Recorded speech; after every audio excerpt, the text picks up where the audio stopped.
Good morning friends. Gala assignment book ધોરણ 10 સમાજ વિદ્યાનું પ્રશ્નપત્રક 4.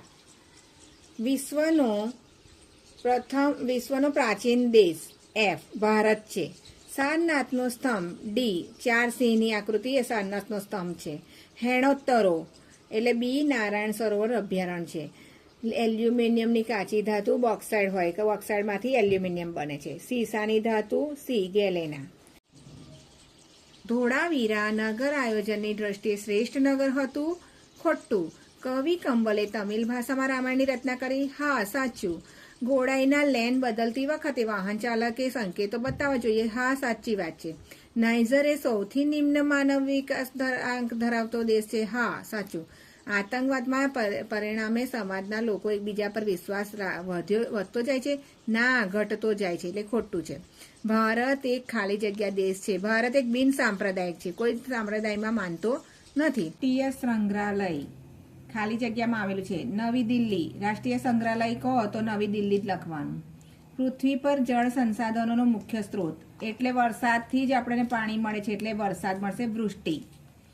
ઉકાઈ અને કાકરાપાર યોજનાઓ ખાલી જગ્યા નદી પર, તો તાપી નદી પર જ આવે છે ઉકાઈ અને કાકરાપાર યોજના.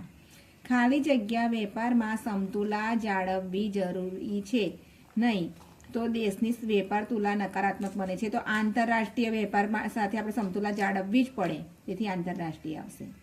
મિત્રો, આ ચિત્રમાં વિવિધતામાં એકતા બતાવી છે. અલગ અલગ ખ્રિસ્તી, પારસી, સિંધી, પંજાબી બધા જ છે, પણ એ આપણે ભારતીય છે, તેથી વિવિધતામાં એકતા. ભારતમાં સિંચાઈના મુખ્ય માધ્યમો પૈકી કયા સૌથી મુખ્ય માધ્યમો છે? તો કૂવા અને ટ્યુબવેલ દ્વારા ખેતી થાય છે, એટલે કૂવા અને ટ્યુબવેલ. પૈકી કયું વિધાન સાચું નથી? તો હિમાલયમાંથી નીકળતી નદીઓ મોસમી નદીઓ છે, એ વિધાન સાચું નથી.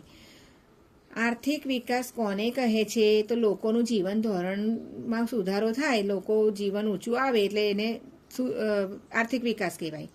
વાહન ચાલક પોતે અન્ય મુસાફરો પણ સીટ બેલ્ટ પહેરી લે તે નક્કી કોણ કરશે? તો પોતે વાહન ચાલક જ કહેશે કે ભાઈ બેલ્ટ હવે પહેરી લો, તેથી વાહન ચાલક. 1-2 શબ્દમાં ઉત્તર. દેશનું સૌથી મોટું રાષ્ટ્રીયકૃત સંસ્થાન કયું છે? તો ભારતીય રેલવે રાષ્ટ્રીયકૃત સંસ્થાન છે. 22મું ભારતના પશ્ચિમ કિનારાના મુખ્ય બંદરો. પશ્ચિમ કિનારા મુખ્ય બંદરો કંડલા, મુંબઈ અને કોચી છે. આર્થિક વિકાસ 23મું આર્થિક વિકાસ પછી અવસ્થા કઈ છે? તો આર્થિક વૃદ્ધિ. આર્થિક વિકાસ પછી આર્થિક વૃદ્ધિ પણ થવી જ જોઈએ. મિશ્ર અર્થતંત્રને કેવું અર્થતંત્ર કહી શકાય છે? નિયંત્રિત. મિશ્ર અર્થતંત્ર નિયંત્રિત અર્થતંત્ર. માં તમે પૂરેપૂરી તૈયારી રાખજો, તમને 24 માર્ક્સ મળશે જ.